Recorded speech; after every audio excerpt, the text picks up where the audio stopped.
Ahora damos inicio al panel número 1 titulado Prevención del delito, derechos humanos y delincuencia organizada, para el cual nos acompañan Luis de la Barreda Solórzano, coordinador del Programa Universitario de Derechos Humanos de la UNAM, María de la Luz Lima Malvido, investigadora del Instituto Nacional de Ciencias Penales, y Óscar Vázquez Marín, titular de la Unidad de Implementación de las Reformas Penal, de Juicio de Amparo y Derechos Humanos del Poder Judicial de la Federación, a quien en este momento le cedemos el uso del micrófono. Adelante, por favor.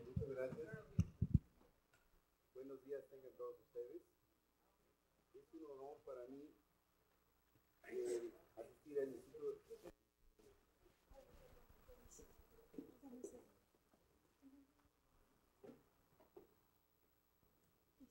Sí. Buenos días tengan todos ustedes. Es un honor para este servidor asistir al Instituto de Investigaciones, Instituto Nacional de Ciencias Penales, máxima casa del pensamiento, del estudio del derecho penal en México, y de gratos recuerdos para mí, al evocar la memoria de don Fernando Castellanos Tena, que fue director del instituto y de quien fui secretario de Estudio y Cuenta en la Suprema Corte de Justicia de la Nación, y participar en representación del señor ministro Juan Silva Mesa, presidente de la Suprema Corte de Justicia de la Nación y del Consejo de la Judicatura Federal, como moderador en este Congreso Internacional del panel Prevención del Delito, Derechos Humanos y Delincuencia Organizada. Como advertirán todos ustedes, en esta mesa se abordarán tres grandes temas que bien pudieran ameritar cada uno de ellos una mesa en particular, pero que en esta ocasión se ha querido analizar de manera conjunta por la estrecha relación que guardan, como es el caso de la prevención del delito, desde la perspectiva de los derechos humanos de fuente internacional, contrastados ambos con la delincuencia organizada como fenómeno nacional y global. Lo anterior, considerando los nuevos contenidos respecto de estos temas, incorporados a nuestra Carta Magna. Por un lado, la reforma constitucional de 18 de junio del 2008, que contempla un sistema especial para la delincuencia organizada. Y por otro lado, la reforma constitucional del 10 de junio del 2011 en materia de derechos humanos, que contempla nuevos conceptos, criterios de interpretación en materia de derechos humanos.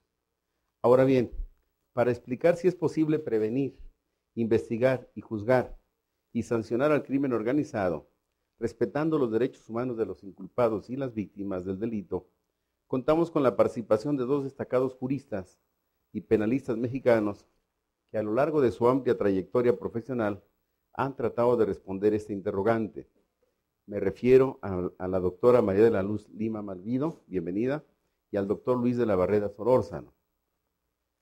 La intervención de cada ponente será de 20 minutos.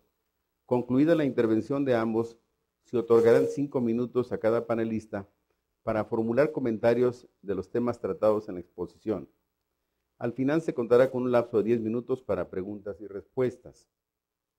En primer lugar, será el doctor Luis de la Barreda quien brinde su opinión en relación con estos temas, de quien procedo a exponer una síntesis curricular. Es investigador del Instituto de Investigaciones Jurídicas de la UNAM, miembro de la Academia Mexicana de Ciencias Penales, profesor de Derecho Penal por oposición de la UNAM y de la Universidad Autónoma Metropolitana, y miembro del Sistema Nacional de Investigadores. Coordinador, fundador del Programa Universitario de Derechos Humanos de la Universidad Nacional Autónoma de México. También fundó el Instituto Ciudadano de Estudios sobre la Inseguridad, del que fue director general, y la Comisión de Derechos Humanos del Distrito Federal, que igualmente presidió.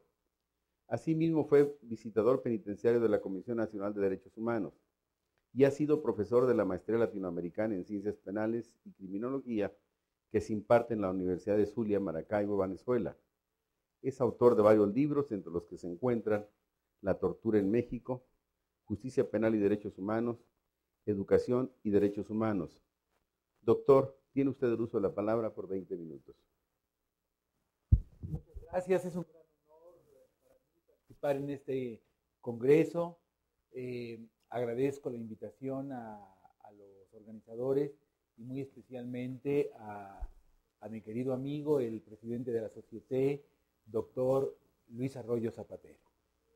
El tema de esta parte de este coloquio del Congreso es un tema amplísimo, por lo cual necesariamente tendrá que ser tocado de manera muy parcial, fragmentaria. Empiezo diciendo que el antiguo derecho penal territorial no ha quedado incólume ante fenómenos de enorme relevancia que han irrumpido en el escenario mundial. El espectacular desarrollo que han tenido los derechos humanos después de la Segunda Guerra Mundial, un desarrollo similar a la globalización económica y cultural que ha experimentado el mundo, la proliferación de tribunales internacionales que mantienen un influyente y constante diálogo entre ellos y con los tribunales nacionales y que se influyen recíprocamente en sus criterios, la aparición de nuevas formas de criminalidad, muy particularmente los delitos económicos, todas las formas de criminalidad organizada y las modalidades de terrorismo geográficamente disperso y que con servidores de la causa terrorista que son terroristas suicidas, lo cual hace muy difícil combatirlos. La reaparición de crímenes que se creían erradicados, como por ejemplo la piratería, que plantea problemas muy complejos respecto de la jurisdicción y el proceso penal aplicable a los presuntos responsables de esos actos, la visibilidad que han adquirido delitos que han existido desde siempre, desde que el hombre apareció sobre la tierra, pero que hoy tienen una visibilidad como los llamados delitos de género, la violencia machista y la federación, y el redimensionamiento del papel de la víctima, no solamente como titular de derechos y sufrimiento, sino incluso como protagonista en dicho procedimiento. Bueno, la tecnología presenta a veces algunos problemas. La Declaración Universal de los Derechos Humanos de 1948, el Convenio Europeo para la Protección de los Derechos Humanos y las Libertades Fundamentales de 1950, la Convención Americana sobre Derechos Humanos de 1969 y muy recientemente la Carta Africana de Derechos Humanos y de los Pueblos de 1981 son, en cierto modo, la actualización y la universalización de la antigua Declaración Francesa de los Derechos del Hombre y del Ciudadano de 1789. Bobbio observa que mientras la afirmación de los derechos naturales era una teoría filosófica, esta afirmación tenía valor universal, pero no eficacia práctica alguna. Cuando estos derechos, dice Bobbio, fueron acogidos en las constituciones modernas, su protección se convirtió eficaz, pero solo en los límites en los que venía reconocida por parte de aquel determinado Estado. En cambio, desde la Declaración Universal, la protección de los derechos naturales, dice Bobbio, tiende a tener en sí misma eficacia jurídica y valor universal. Y el individuo tiende a convertirse de sujeto de la comunidad estatal en sujeto también de la comunidad internacional, prácticamente universal. Dejando de lado la denominación de derechos naturales, porque los derechos humanos no surgen desde la aparición del hombre sobre la tierra como algo natural, como el ADN de los seres humanos, sino que son una conquista histórica lograda muy recientemente, apenas en el siglo XVIII, y además la vigencia universal de esos derechos es negada, contrariada a menudo por leyes o prácticas contrarias a los mismos.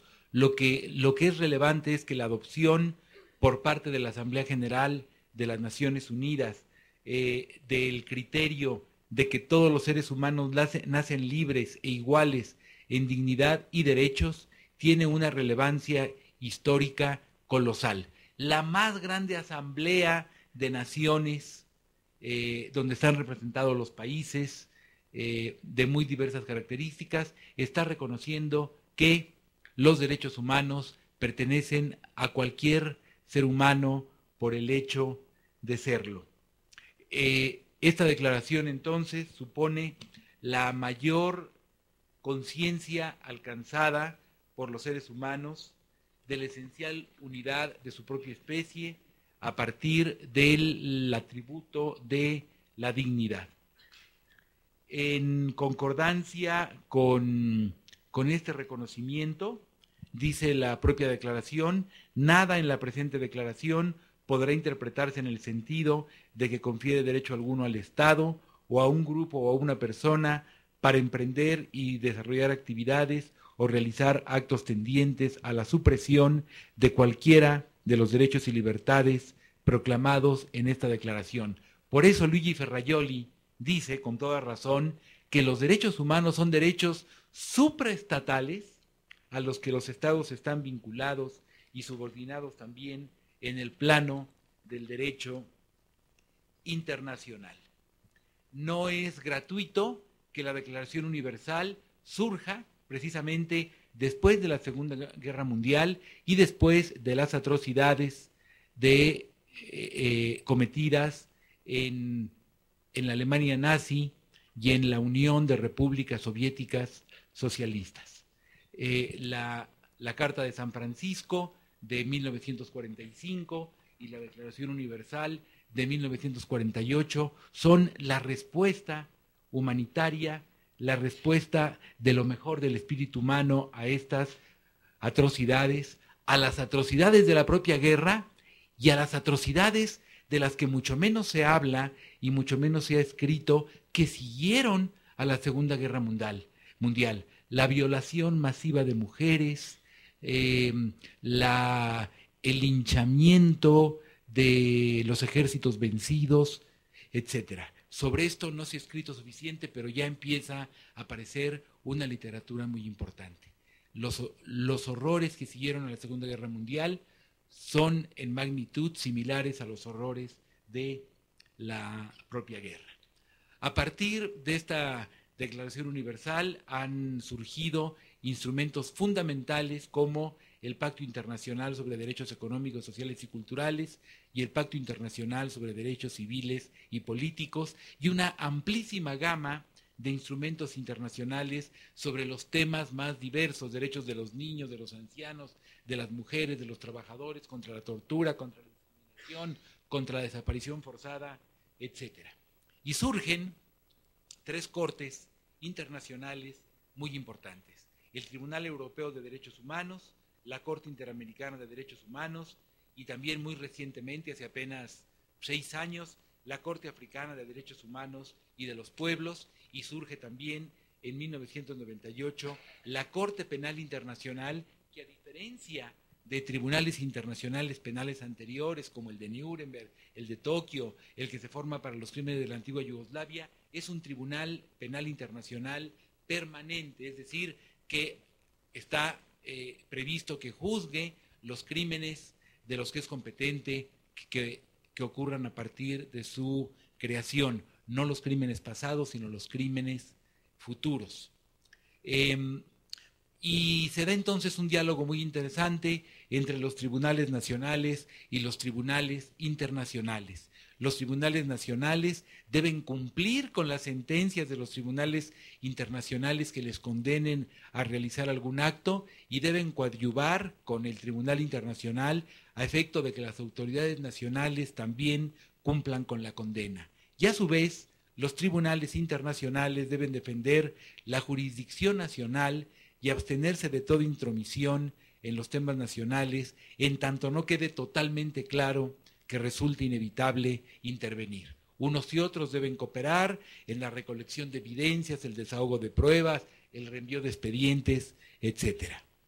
Y buena parte de los casos que han visto los tribunales internacionales de derechos humanos son casos penales. En México, de los 7 casos que han llegado a la jurisdicción internacional, salvo uno, todos los demás son casos en materia penal. Y uno de ellos tiene una importancia histórica enorme, el caso Radilla, un caso de desaparición forzada. En 2009, la Corte Interamericana de Derechos Humanos dicta sentencia condenatoria contra el Estado mexicano, y esa condena incluye por primera vez al Poder Judicial Federal. Y entonces la Suprema Corte, a partir de esta resolución histórica, determina, también en una decisión histórica, que todos los jueces mexicanos deben ejercer de oficio un control de convencionalidad, en virtud del cual están obligados a preferir, así lo dice la Corte, preferir, es el verbo que prefirió la Corte, preferir los derechos humanos contenidos en la Constitución y en los tratados internacionales de que México sea parte, aún a pesar de las disposiciones en contrario establecidas en cualquier norma inferior, quiere decir la Corte de inferior jerarquía. Esta disposición ya estaba en el artículo 133 constitucional. Sin embargo, no actuaban así los jueces, y ahora tenemos una resolución de la Corte que no es tan novedosa como se ha querido presentar, porque estaba precedida del artículo 133 constitucional, pero deja en claro de una manera inequívoca que los jueces deben aplicar este control de convencionalidad sin la facultad de declarar, de hacer una declaratoria general de invalidez de leyes, pero sí aplicando el contenido de la Constitución y de los tratados internacionales en materia de derechos humanos por sobre las normas secundarias que consideren que los contraríen. Este es un triunfo importantísimo de la causa de los derechos humanos, originado en la resolución de la Corte Interamericana que forzó el criterio que hace obligatorio el control de la convencionalidad. Pero en contraste con este triunfo tan importante de la causa de los derechos humanos, hay que apuntar con tristeza que las nuevas formas de criminalidad, la reaparición de ciertos crímenes, etcétera, han sido excusa para restringir derechos de los inculpados y para endurecer la legislación punitiva a contracorriente del derecho penal ilustrado, cuyas pautas trazaron memorablemente Beccaria, quien combatió el sistema inquisitorial, y von List, quien sentenció memorablemente que la ley penal es la carta magna del delincuente.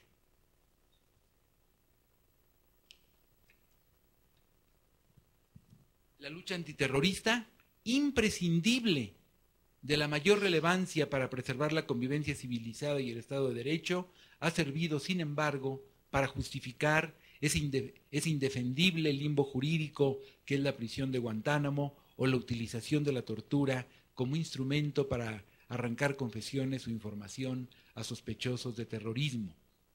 En México, la crisis de inseguridad que se vive en varias regiones del país también ha dado lugar a retrocesos deplorables. Nuestros legisladores han endurecido las leyes penales, proliferación de tipos legales y aumento de punibilidades hasta 70 años de prisión y admisión de la posibilidad de la prisión perpetua, sin que eso haya reducido de ninguna manera, en ningún mínimo porcentaje, la tasa de delitos sin castigo.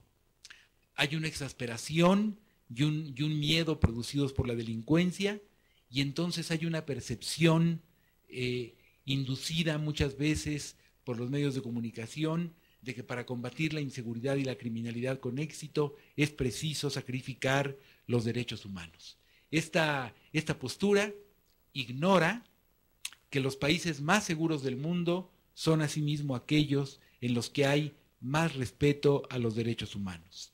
No hay ninguna antinomia entre una vigencia efectiva de los derechos humanos y una seguridad pública aceptable. En los últimos lustros hemos contemplado excesivas reformas constitucionales ilegales que han afectado desfavorablemente el principio de presunción de inocencia y el derecho a la defensa, y han reducido los requisitos para restringir o privar de la libertad no solo a inculpados, sino incluso a simples sospechosos contra los cuales no se tienen pruebas. Citaré únicamente algunos ejemplos. ¿5 minutos nada más? Bueno, citaré algunos ejemplos de una manera muy vertiginosa. El arraigo permite que sea detenida una persona contra la cual no existen siquiera pruebas que permitieran a un juez dictar un orden de aprehensión. Y esa persona, detenida sin pruebas, puede permanecer en esa condición donde no se le permite consultar al defensor, no se le permite consultar el expediente hasta por 80 días. Este es un abuso verdaderamente inaceptable. Y este abuso ha sido de alguna manera tolerado por todos los partidos políticos que han votado en los diferentes congresos en favor de una figura tal. La prisión preventiva ha ensanchado su ámbito de aplicación hasta límites verdaderamente irracionales.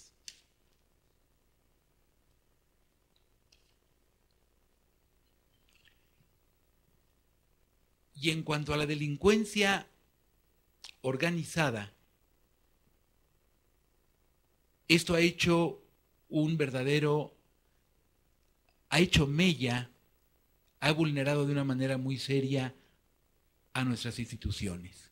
Y las normas que y las figuras que han surgido para intentar combatirla no han logrado mínimamente su objetivo y sí, en cambio, como decía, han vulnerado los derechos humanos. La aparición en el escenario, con mayor fuerza que nunca, de las víctimas debe ser bienvenida, pero nunca va a justificar esta atención legítima de las víctimas que se limiten o que se coarten los derechos humanos de los inculpados. Las víctimas requieren una atención de calidad y calidez, pero esto se logra con un ministerio público y con instituciones que actúen eficaz y ágilmente. Lo que resulta una pacotilla demagógica y antidemocrática es la tesis según la cual para equilibrar los derechos de víctimas e inculpados hay que reducir los derechos de estos y aumentar los de aquellas. No hay antinomia alguna, ni lógica ni jurídicamente, entre los derechos de las víctimas y los derechos de los inculpados. El acusado tiene derecho, y esto hay que sostenerlo, porque es una de las grandes conquistas del proceso civilizatorio, a un procedimiento limpio, sin trampas, en que se respeten todas sus garantías y al final del cual solo pueda condenársele si, mediante un debido proceso, ha quedado acreditado, más allá de toda duda razonable, que es culpable. Es absolutamente inaceptable la postura que se ha asumido incluso por la Comisión Nacional de los Derechos Humanos, por ejemplo, en el caso de Florence Cassés, según la cual las fallas procedimentales deben ser enmendadas, pero siempre, reitero, orientando el fallo en la forma en que se pueda retribuir y también satisfacer el reclamo de justicia de las víctimas. Siempre, aun si se demuestra que el acusado no es culpable, aun si se demuestra que más allá de toda duda razonable no hay razones para dictar una sentencia condenatoria, llevada tal postura a sus últimas consecuencias, todo proceso debería concluir en condena, con lo que se cancelaría unas principales conquistas del derecho penal humanitario. Termino, dado que me queda un minuto, termino diciendo que es imprescindible que las normas internacionales tengan primacía sobre las nacionales si y solo si son más protectoras de los derechos humanos que estas últimas. Por grave que sea la acusación, el acusado debe gozar de todos los derechos que en su condición le corresponden. Los derechos humanos han de ser el límite infranqueable del poder, incluido, por supuesto, el más devastador, que es el poder punitivo.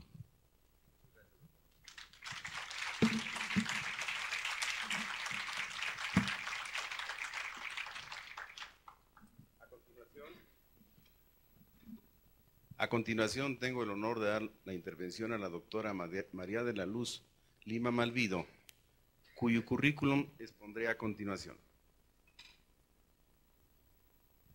Es consultora en victimología, criminología, seguridad pública y seguridad nacional, así como investigadora en el Instituto Nacional de Ciencias Penales.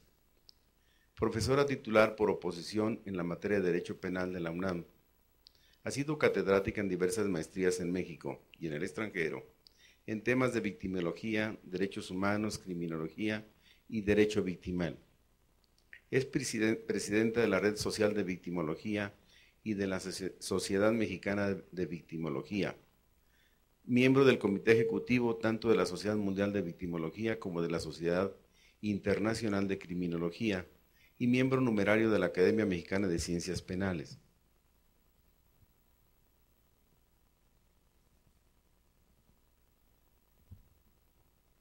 Ha desempeñado distintos cargos en el gobierno, entre los que destacan fiscal y responsable del Programa Nacional de Lucha Antisecuestros en PGR, diputada federal, presidenta de la Comisión de Participación Ciudadana del Congreso Federal, subprocuradora de Coordinación y Desarrollo de la PGR y ministra de Asuntos Políticos en la sede diplomática de México en Reino Unido e Irlanda del Norte.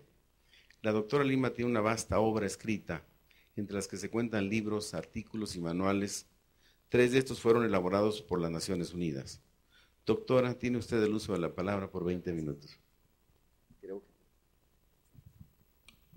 Bueno, esta mañana ha sido espléndida y quiero agradecer muchísimo la oportunidad a nuestro amigo el maestro Zapatero por estar en este foro, a mis compañeros del Instituto de Ciencias Penales y a tantos extranjeros amigos que conocemos hace más de 20 años. Creo que la presencia de ellos el día de hoy ensalza mucho lo que este Instituto de Ciencias Penales quiso ser desde su inicio, llevar una mira en este trazo del que se hablaba y de esta navegación que tenemos en la integración de lo que es el derecho penal.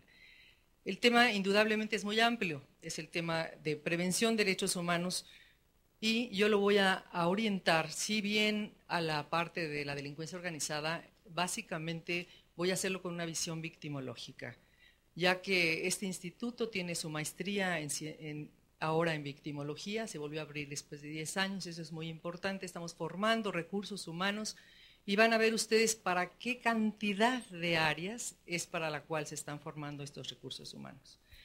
No voy a repetir todo lo que ha sucedido a partir de las bondades de la globalización que hemos tenido para diversas actividades, las cuales han sido aprovechadas por el delincuente. Sabemos lo que los delincuentes organizados están haciendo en los distintos lugares del mundo, en cada uno se especializa de manera distinta. Lo que pasa en África, donde se están apoyando a grupos rebeldes y terroristas, es distinto de lo que pasa de los piratas que están trabajando en un momento dado en África, los países más pobres robando a los más ricos. Es distinto a lo que en Latinoamérica sucede, donde el crimen organizado está generando esas olas de terror, se está apoderando de territorios, diferente a lo que pasa en Europa, en los mercados ilícitos, esta delincuencia organizada que ahora es macroeconómica. Es increíble que la macroeconomía ya está totalmente el crimen organizado inmersa en la misma. Así que nosotros vamos a omitir una serie de temáticas que íbamos a ver y vamos a irnos directamente a intentar hacer la construcción de lo que el maestro Beristain con tanta brillantez estaba haciendo, la construcción de lo que es la justicia victimal, en este caso dedicada mucho más a lo que va a ser el crimen organizado. Nosotros tenemos, afortunadamente, vamos a la avanzada con esta gran reforma constitucional. En el artículo primero, algunos no se han dado cuenta de la dimensión que implica el cambio en la parte principal de nuestra Constitución, de estas normas en donde compromete a todos los servidores públicos a proteger los derechos humanos y sobre todo a establecer y delinear en estas normas secundarias para poder proceder a no solo al reconocimiento, sino al goce y el ejercicio de los derechos, el cómo tomar en cuenta esos estándares internacionales para poder llevar adelante esa armonización legislativa, estableciendo, como decía don Sergio, esa navegación latinoamericana. Obvio va a tener que tener rumbos y prioridades distintas, aunque al final nosotros no olvidemos lo que decía la maestra Mirel, de integrarnos esa comunidad mundial de valores. La Constitución nos permite entonces dar un despliegue de los derechos de las víctimas de manera distinta. Yo voy a hablarles de algunas clases de víctimas, obvio no de todas porque serían muchísimas. Voy a enumerar cuáles son a las clases de víctimas que ha respondido las leyes especiales, haciendo lo que yo llamo un derecho victimal parte especial. La parte general la marca la propia Convención de Delincuencia Organizada. Nuestra propia ley nos da líneas generales para las víctimas, para la prevención de la delincuencia organizada, pero en leyes especiales ya tenemos un despliegue de lo que yo llamo el derecho victimal parte especial, como esas prerrogativas que se les dan a las víctimas son distintas. A una víctima de secuestro se le tiene que proteger de manera diferente, y la prevención en víctimas de secuestro, obvio, va a ser diferente de las víctimas de trata, de las víctimas de migración. Yo voy a hablarles de las víctimas de trata. Ese esquema que estoy poniendo ahí es muy complejo, es todo lo que se ha avanzado en la parte de la política criminológica legislativa a favor de las víctimas de delincuencia organizada. Tenemos así las víctimas de trata, desplazados, es un tema que está por verse, lo vamos a analizar, víctimas de secuestro, para las víctimas migrantes, para los desaparecidos, para las víctimas de daños colaterales, para los luchadores de derechos humanos y los periodistas, víctimas, y también para las personas que intervienen en el proceso penal. Todas estas leyes y con un despliegue específico vamos a ir viendo cada una de ellas. Tenemos en primer lugar las víctimas de trata. Vamos a la que sigue, por favor. En las víctimas de trata se ha avanzado muchísimo, ya que fíjense, les voy a pedir que vayan viendo las fechas. Nosotros, no obstante que somos de los pioneros en la Convención de Crimen Organizado, la respuesta legislativa, la política criminal legislativa se empieza a construir a partir del 2010, 2011, 2012. Quiere decir que estamos todavía apenas empezando a esa construcción. No obstante, las guías muy buenas legislativas que hizo las propias Naciones Unidas para armonización de nuestro derecho, ha costado mucho trabajo empezar y llevarlo adelante. Tenemos en el 2010 ya se hizo una comisión intersecretarial para tratar de organizar a todas las áreas a propósito de cómo iban a responder para trabajar todas con los mismos criterios en las víctimas de trata. Se hizo una ley general, no sé si ustedes recuerdan que se emitió una ley general, pero posteriormente se derogó casi inmediatamente porque esa ley general no tomó en cuenta los parámetros internacionales. Y al empezar a analizar se dieron cuenta que era una ley que no iba a poder tener la vigencia, y se deroga y se hace una nueva ley. Esta ley es apenas del 2012, esa ley general para prevenir, para erradicar, sancionar a toda esta actividad de la trata. La actividad de trata no es mal vista en muchos de los pueblos y municipios mexicanos. Hay muchachos que quieren ser regenteadores de mujeres cuando sean grandes. Es una cultura que se ha quedado inmersa en muchos municipios y es muy difícil erradicarla. Hay padres que van y ofrecen a sus chiquitas con la ilusión de que se las lleven y que se las vayan y que amanezcan en algún otro país, porque eso les va a permitir recibir ciertos recursos. Es un problema la política criminológica para eliminar la trata. El secretario de Naciones Unidas ha hecho una gran campaña y hay que estar trabajando, y México se sumó a la campaña de Viena y empezó a hacer realmente algunas actividades. Posteriormente, la Procuraduría de la República ha estado trabajando en el tema, hace una coordinación general para efecto de seguir colaborando en cómo vamos a unificar las bases de datos, cómo vamos a trabajar en red todos juntos, porque ustedes saben que todos estos delincuentes organizados van de estado en estado y se van cambiando y se van mudando, y si tú no tienes el control de lo que pasa en todos los estados, difícilmente vas a poderlo perseguir. Así, en trata se ha trabajado muchísimo, pero vamos a pasar a otro de los temas. El tema de los desplazados.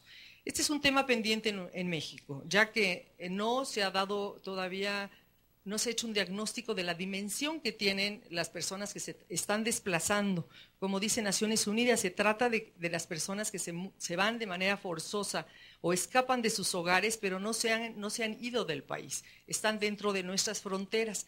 Ya hay municipios completos en donde la gente prefiere salir huyendo. Cuando la delincuencia organizada llega, les genera terror, se van, y los desplazados ya se cuentan como más de 20 millones en el mundo, según las cifras de Naciones Unidas.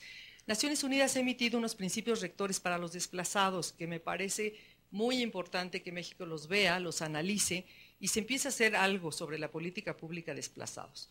Ya la Comisión del Desarrollo de los Pueblos Indígenas hace tiempo hizo unos lineamientos, porque los primeros desplazados en nuestro país fueron indígenas por razones de discriminación o de religión, pero ahora ya cualquiera de nosotros puede acabar siendo desplazado, porque llegaron a Cadereyra y con las muertes y asesinatos que se están dando, la gente prefiere cerrar su casa e irse.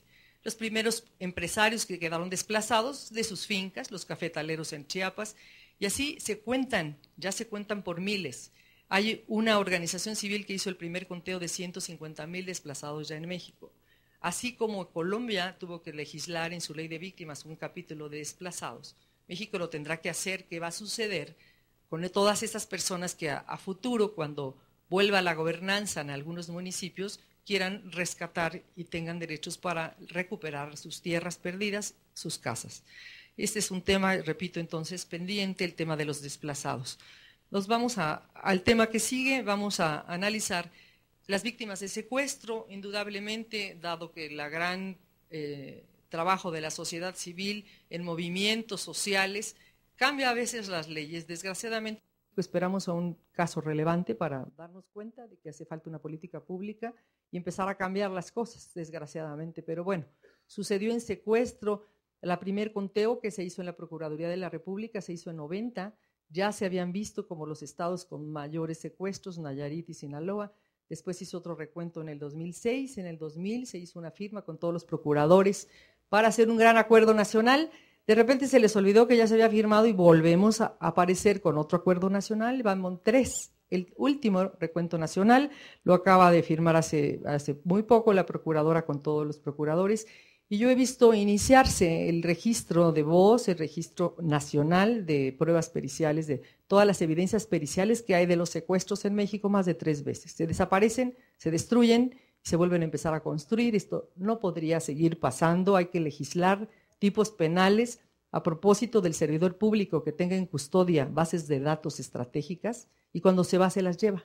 Yo he oído varios procuradores que dicen, me dejaron sin nada, se llevaron la información. Esto no puede seguir pasando en México. En secuestros así se hizo una ley, si bien impulsada por la sociedad civil, tiene sus bondades, tiene una parte importante de prevención del delito, de secuestro, tiene un fondo de reparación del daño para las víctimas. Ahora lo importante, y me gustaría mucho que los ombudsman lo que hicieran, es hacer el control y el seguimiento de que estas normas se cumplan, porque si no, ¿de qué nos sirve toda esta política criminológica legislativa si después vemos que las leyes simplemente se quedan ahí y no se cumplen? La Procuraduría de la República también hizo una comisión especializada para enseñarles, apoyarlos, ayudarlos a todas las demás procuradurías de cómo iban ellos a integrar sus nuevas unidades de antisecuestro. Pero desgraciadamente los comandantes hicieron los exámenes de confianza y reprobaron el 80%, así que nos quedamos con comandantes capacitados en secuestro que se están dando de baja de las unidades, mismos que ustedes saben posteriormente a dónde se van a ir. Vamos a pasar al tema que sigue. Después de este tenemos el de las migrantes. El tema de migrantes nos apareció en estos 2 últimos años de manera trágica. Creíamos estar trabajando en este tema y en México estaba bastante abandonado. Yo recuerdo al licenciado Abascal, cuando en paz descanse era secretario de Gobernación, dijo, este es el tema de México, y como que nadie le hizo caso.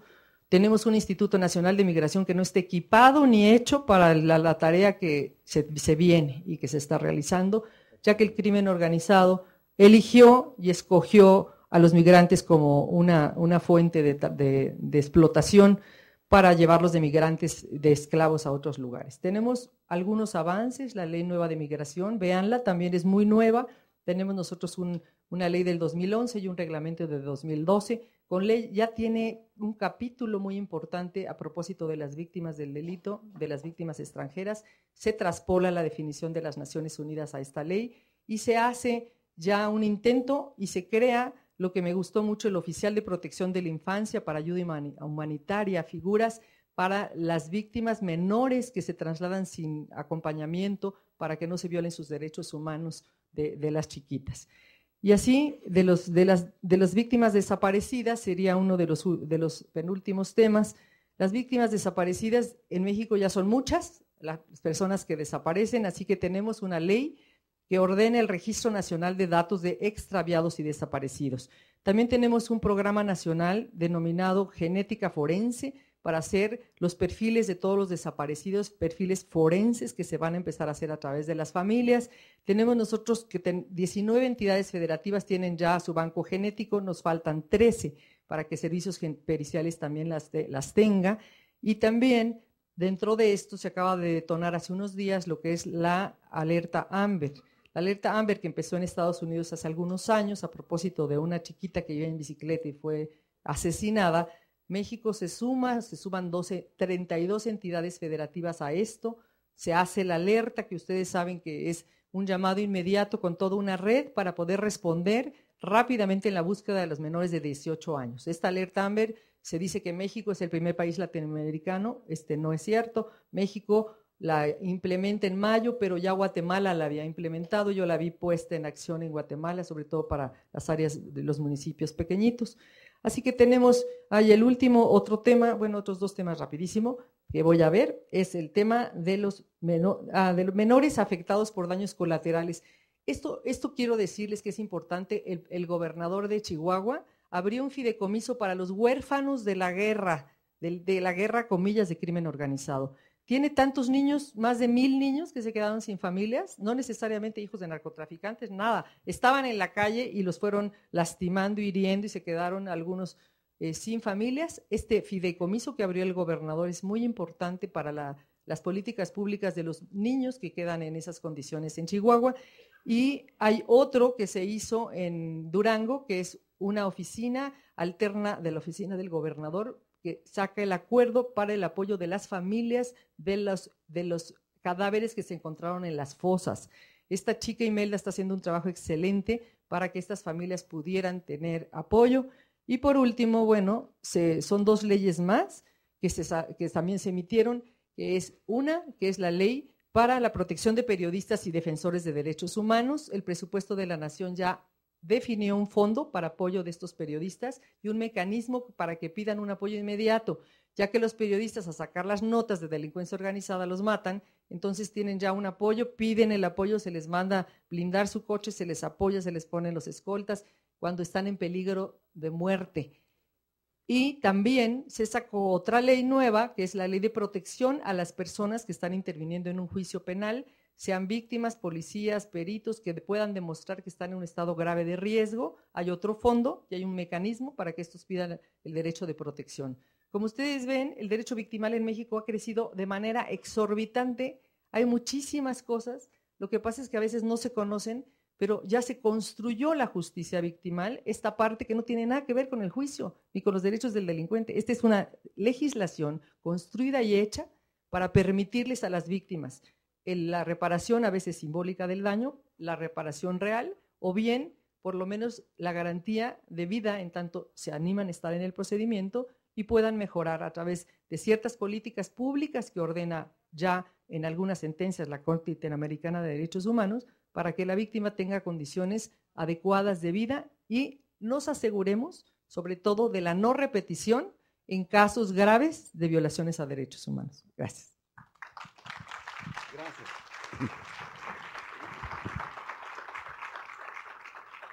Muy amable, doctora Lina Maravino. Excelente exposición de su parte. Y yo me quedé con algunas dudas al escuchar los comentarios tanto del doctor como de usted. Se manejó la situación de los derechos humanos, se manejó la situación de la reforma constitucional penal, y si las analizamos cronológicamente, nos encontramos que la reforma constitucional penal por la que se implementa el sistema acusatorio es del 18 de junio del 2008. La reforma a los derechos humanos es del 11 de junio del 2011. Y el artículo primero, en la primera se impone una serie de limitaciones en el tratándose de delincuencia organizada. Es un tratamiento especial que se les da. Se les limitan algunos derechos. En la reforma constitucional de junio del 2011, concretamente en el artículo primero se señala: en los Estados Unidos mexicanos todas las personas gozarán de los derechos humanos que contemple esta Constitución y los tratados internacionales. Esto es, y entre esos derechos humanos es el derecho a la salud, el derecho a una casa habitación. Si estos tienen, quisiera escuchar el comentario de los panelistas en relación con este tema, si la cronología de las normas, de alguna manera la interpretación puede diferenciar o puede ser diferente en el ámbito ya de su aplicación. Y también, si pudiésemos alcanzar con los 5 minutos que nos quedan, hablar algo sobre la prevención, porque hemos hablado sobre represión, leyes, leyes, leyes. Pero yo considero que de alguna manera las políticas de prevención son muy importantes para combatir la delincuencia. Si hablamos de prevención del delito asociado con derechos humanos, a una vida digna, a la casa, a la habitación, a la salud, seguramente se cubrirán espacios que posiblemente tengan alguna influencia para inhibir la delincuencia. Por 5 minutos le cedo el uso de la palabra al doctor de la Barreda. El tema de la prevención del delito ha sido un tema ignorado en la política pública, ignorado en buena medida. Los académicos, los teóricos, en cambio, han dicho muy claramente que la mejor manera de combatir el crimen es a través de la prevención, que la mejor manera de combatir el crimen es con medidas de justicia social, con medidas de equidad, como hoy era recordado. Posiblemente no haya ninguna medida más efectiva como antídoto de la delincuencia que el empleo. Pero hay que tomar en cuenta lo que está pasando en el país. Es decir, hoy tenemos regiones donde la delincuencia organizada se ha adueñado de territorios, donde la delincuencia organizada cobra impuestos, donde la delincuencia organizada decide quién vive y quién muere. Y entonces esto requiere de una respuesta para la cual no tenemos instituciones adecuadamente capacitadas. Nuestras policías y nuestros ministerios públicos son verdaderamente zona de desastre. Y a pesar de este derecho victimal que tan magníficamente ha expuesto la doctora Lima, creo que ha habido una actitud generalizada de desprecio hacia las víctimas. Hace pocos días fue asesinada una exalcaldesa de un municipio de Michoacán y no vimos ni siquiera una esquela del gobierno federal, no vimos grandes manifestaciones de duelo ni del gobierno estatal ni de los alcaldes. Y esta exalcaldesa había sufrido ya 2 atentados que le habían ocasionado la muerte de su esposo y lesiones graves. Era una muerte anunciada y de manera inexplicable se le retiró la escolta policíaca. Más allá de esto, de este crimen gravísimo y de esta actitud negligente de las autoridades, si un denunciante se presenta a una agencia del Ministerio Público en cualquier entidad de la República o en el ámbito federal, se le da un trato que no corresponde a lo que sería mínimamente esperable en una institución que tiene entre sus funciones más importantes la de atender a las víctimas. Creo que en México, lamentablemente, hay una distancia enorme entre lo que dice la norma y lo que sucede cotidianamente en el mundo fáctico, que es mucho más difícil de cambiar que el mundo normativo. Gracias, doctor de la Barreda. Nada más insisto con la pregunta, en la medida de que si será más factible prevenir que combatir, que es parte de la prevención. Pues sí, indudablemente es más fácil prevenir, Tenemos nosotros una ley federal nueva, esa, bueno, no la mencioné, que es la Ley de Prevención de la Delincuencia y de la Violencia. Es muy buena, es una ley que es toda victimológica, preciosa. Y lo que me gusta mucho es que por primera vez se está tratando, bueno, la frase de por primera vez nunca hay que usarla, pero la Secretaría de Desarrollo Social en el programa Habitat se hizo un conteo y una revisión bajo 52 indicadores de cuáles eran los municipios de riesgo. Este trabajo científico se le mandó a los municipios que se eligieron para el Fondo Subsemun y se les exigió trabajar exactamente en las colonias de alto riesgo. Bueno, esto ya es una dirección de la mano a los municipios. Esos municipios están trabajando en mapeo de pandillas, están trabajando en construir su red de mujeres, están trabajando en una serie de actividades y hay una efervescencia, por lo menos hemos visto en las visitas que hacemos a los estados, que los municipios están encantados utilizando ese recurso, pero un diputado federal me decía, doctora, pero no vamos a hacer el recurso que sea municipal, que sea federal, supervisión federal, sino el alcalde acaba comprándose un coche o un helicóptero y sabemos que ya el recurso se dispersa. Entonces, me parece que uno de los puntos claves, y lo marca Naciones Unidas en Crimen Organizado, de la prevención, es generar los candados suficientes para evitar la corrupción. Quien entrega a nuestros alcaldes para que los asesinen es a veces su propia gente. La corrupción ha penetrado en las entrañas de todas las instituciones políticas, sociales, económicas, y este es un problema gravísimo. Y ahí tenemos nosotros la penetración también de todo el lavado de dinero. Entonces hay cómo financiarse y hay con quién trabajar el crimen organizado y claro, la prevención tiene que venir por ahí. Tenemos que trabajar muchísimo desde los municipios de menos, los de más alto riesgo primero, retomando y revisando el presupuesto de la nación, porque yo les decía a los diputados hace unos días, no puede ser que los municipios más chiquitos, como tienen menos de 100,000 habitantes, no merecen recursos de Subsemun. Si hoy soy narcotraficante, pues ahí me voy a meter, porque ahí pues es el más chiquito. Me decían, un municipio, doctora, nos ayuda, ¿cuántos policías tienes? Me dice, tengo 5 policías, 100,000 habitantes. No, pues con 5 policías, Dios mío, es la sociedad civil. Y ahí estos son los que va a penetrar el crimen organizado. Entonces, qué bueno que se dé sol y con estos nuevos criterios de los